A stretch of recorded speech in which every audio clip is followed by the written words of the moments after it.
ఏపీలో చేనేత వర్గానికి చారిత్రాత్మకమైన భరోసా కల్పిస్తూ సీఎం చంద్రబాబు నిర్ణయం తీసుకున్నారు. ఇవాల్టి నుంచి చేనేతలకు ఉచిత విద్యుత్ పథకం అమల్లోకి రాబోతుంది. లక్షలాది మంది చేనేతల కుటుంబాల్లో ఆర్థిక స్థిరత్వాన్ని తీసుకురావడమే లక్ష్యంగా చేపట్టిన ఈ పథకం ద్వారా మగ్గాలకు నెలకు 200 యూనిట్లు, మరమగ్గాలకు నెలకు 500 యూనిట్ల వరకు విద్యుత్తును ఉచితంగా అందించబోతోంది సర్కార్. విద్యుత్ ఛార్జీల భారాన్ని తగ్గించి చేనేతలకు మరింత అండగా నిలిచేందుకు ఏపీ ప్రభుత్వం ఈ నిర్ణయం తీసుకుంది. ఉచిత విద్యుత్ పథకం అమలుతో రాష్ట్ర వ్యాప్తంగా సుమారు 93,000 మగ్గాలున్న కుటుంబాలు, 11,488 పవర్లూమ్ కుటుంబాలు ప్రత్యక్షంగా లబ్ధి పొందబోతున్నాయి. దీనికోసం ప్రభుత్వం ఏడాదికి 150 కోట్ల రూపాయల వెచ్చించబోతోంది. ఈ రాయితీ ద్వారా ఒక్కో చేనేత కార్మికుని కుటుంబానికి ఏడాదికి 8,640 రూపాయలు, అలాగే పవర్లూమ్ యూనిట్లకు ఏడాదికి 21,600 రూపాయల వరకు ఆర్థిక వెసులుబాటు కలుగుతుంది. ఇదే అంశంపై మరింత సమాచారం మా ప్రతినిధి విజయ్ చంద్రన్ అందిస్తారు. విజయ్ చంద్రన్,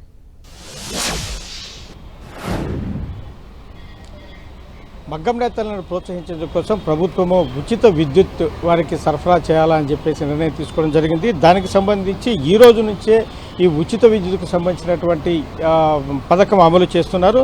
ఈ ఉచిత విద్యుత్ ద్వారా నేతన్నలను ఆదుకోవాలని చెప్పేసి ప్రభుత్వం భావిస్తూ ఉంది. ఇందుకోసం మనం చూస్తే కనుక ఈ మగ్గం నేతన్నలకు 200 యూనిట్లు, మరమగ్గం నేతన్నలకు 500 యూనిట్ల చొప్పున వారికి ఉచితంగా ఇవ్వాలని చెప్పేసి ప్రభుత్వం నిర్ణయం తీసుకుంది. ఇది ఈ రోజు నుంచి అమలు కానుంది.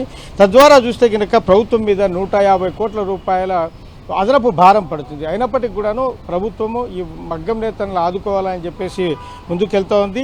ఈ మరమగ్గం నేతలకు ఈ ఉచిత విద్యుత్ ద్వారా 21,600 రూపాయల దాకా ఆదా అవుతుందని చెప్పేసి ఒక అంచనా ఉంది. అలాగే ఈ మగ్గం నేతలు చేతితో మగ్గం నేసేటువంటి వారికి 8,640 రూపాయల దాకా సంవత్సరానికి ఆదా అవుతుందని చెప్పి భావిస్తున్నారు.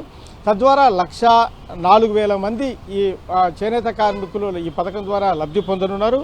ఈ రైతన్నలకు యువకాలంలో లోకేష్ ఇచ్చినటువంటి హామీని నెరవేర్చేందుకోసము ప్రభుత్వం ఈ దిశగా ముందడుగు వేసింది. ఈ మగ్గంను ప్రోత్సహించడం ద్వారా అయితేనేవి ఈ చేనేత కార్మికులను ప్రోత్సహించడం ద్వారా వారికి ఆర్థిక వెసులుబాటు కల్పించాలని చెప్పేసి ప్రభుత్వం కృతనిశ్చయంతో ఉంది. ఈ పథకాన్ని విజయవంతంగా అమలు చేసేందుకోసం అని చెప్పేసి నిధులలేమి కూడా లేకోకుండా ప్రభుత్వము అన్ని విధాల ముందు జాగ్రత్తలతో ముందుకెళ్తా ఉంది. Right, thank you Vijay Chandran.